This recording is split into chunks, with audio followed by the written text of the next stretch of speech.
2020-তে American রাষ্ট্রপতি Donald ট্রাম্পের ভারত সফরের সময় ভারতের তৎকালীন রাষ্ট্রপতি শ্রী রামনাথ কোবিন্দ রাষ্ট্রপতি ভবনে ট্রাম্পের সম্মানে একটি ডিনার পার্টির আয়োজন করেছিলেন, যেখানে খুব অল্প সংখ্যক কিছু প্রথিতযশা ব্যক্তিকেই আমন্ত্রণ করা হয়েছিল, যার মধ্যে এআর রহমানও ছিলেন।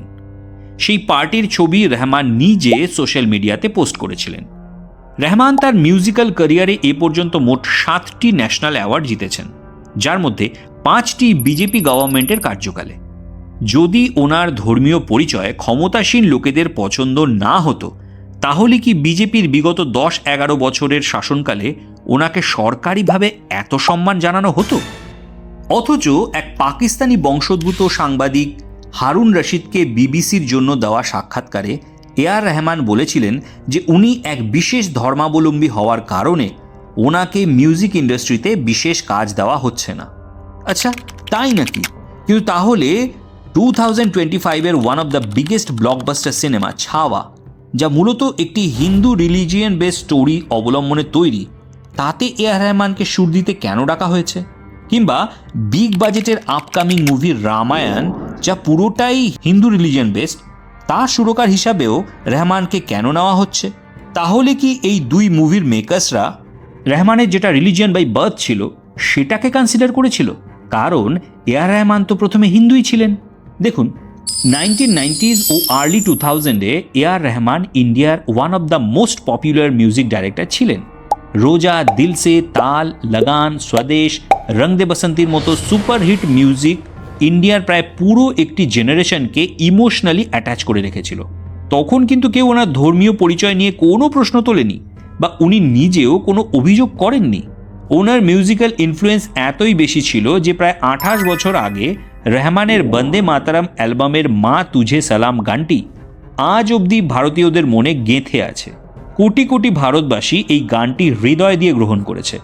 তখন তো কেউ বলেনি যে রহমান মুসলিম হয়েও বন্দে মাতারাম গানটি কেন গেয়েছেন। উল্টে ভারতের লোকাল থেকে গ্লোবাল সব ইভেন্টে এই গানটি অসংখ্য বার বাজানো হয়েছে।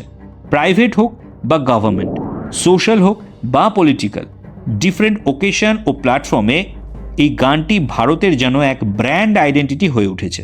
তাহলে যখন এসব হচ্ছিল বা এআর রহমানের পিক ফর্ম চলছিল, তখন তো ওনার তরফ থেকে কোনো হালকা হিন্টও পাওয়া যায়নি যে ধর্মের কারণে ওনাকে কোনো ডিসক্রিমিনেশন ফেস করতে হয়েছে।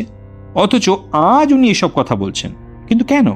কারণ ওই সময় উনি সাকসেসফুল ছিলেন। সাউথ আর বলিউড দুটো ইন্ডাস্ট্রিতেই তখন ওনার রমরমা। বড় বড় ব্যানারের কাজ পেতেন উনি। ওনার গান হিট হতো, কিন্তু আজ হয় না। বিগত 10 বছরে যদিও তিনি বেশ কয়েকটি বড় ফিল্মে কাজ করেছেন, কিন্তু ওনার একটা কাজও স্মরণীয় হয়ে থাকেনি। ছাইয়া ছাইয়া অথবা মা তুঝে সালামের মতো ওনার আর কোনো গান তৈরি হলো না গত 10 বছরে। এমন কোনো গান উনি বিগত 10 বছরে বানাতে পারলেন না যা ট্রেন্ডিংয়ের টপ লিস্টে থাকে, বিভিন্ন ডিজে ও পার্টির প্লে লিস্টে টপে থাকে, কিংবা যার উপরে রিলস এবং সোশ্যাল মিডিয়া স্টোরিজ তৈরি হয়। আজকের যে কারেন্ট জেনারেশন, তাদের মধ্যে এআর রহমানের কোনো গানই পপুলার নয়, কারণ রহমানজি আজকাল ভালো কোনো সুর তৈরিই করতে পারছেন না। তার উপর ইন্ডাস্ট্রিতে মিথুন, সচিন জিগার, অমল মালিক, অঙ্কিত তিওয়ারি, শাশ্বত সচদেবের মতো ইয়াং ও ইম্প্যাক্টফুল মিউজিক ডাইরেক্টররা ভালো কাজ করছেন। এরা ট্রেন্ড সেট করছেন ও ইয়াং অডিয়েন্সকে অ্যাট্রাক্টও করছেন। সাথে সাথে প্রীতম, সেলিম সুলেমান, বিশাল শেখরের মতো সিজনড মিউজিক ডাইরেক্টররাও আজ ভালো ও হিট গান দিচ্ছেন। এই কারণেও প্রোডাকশন হাউসগুলো আর বড় বড় ডাইরেক্টর ও প্রডিউসাররা এআর রহমানকে ছেড়ে অন্য মিউজিক ডাইরেক্টরদের দিয়ে কাজ করাচ্ছেন। আর এই কারণেই রহমানজি অসহিষ্ণু হয়ে উঠেছেন। উনি সত্যিটা স্বীকার করছেন না, উল্টে ভিকটিম কার্ড খেলছেন।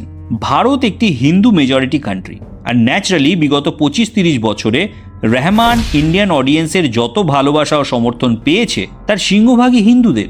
কিন্তু তখন রহমানের কোনো অভিযোগ ছিল না। যখন ওনার গান হিট হচ্ছিল, উনি সাফল্য পাচ্ছিলেন, ওনার জন্য হাততালি পড়ছিল, উনি অর্থ ও প্রতিপত্তি কামাচ্ছিলেন এবং ন্যাশনাল অ্যাওয়ার্ড জিতছিলেন, তখন ওনাকে নিজের ধর্মীয় পরিচয়ের জন্য কোনো ডিসক্রিমিনেশনের শিকার হতে হয়নি। আজ যখন ওনার গানগুলি চলছে না, হিট হচ্ছে না, অডিয়েন্সের ওনার গানে কোনো ইন্টারেস্ট নেই, তখন ওনার মনে হচ্ছে যে মুসলমান হওয়ার জন্য উনি কাজ পাচ্ছেন না। যদিও নিজের বিতর্কিত ইন্টারভিউয়ের পর উনি একটি ভিডিও পোস্ট করে সাফাই দিয়ে ড্যামেজ কন্ট্রোলের চেষ্টা করেছেন, তবে এখন অনেক দেরি হয়ে গেছে। বিতর্ক যা হওয়ার তা হয়ে গেছে।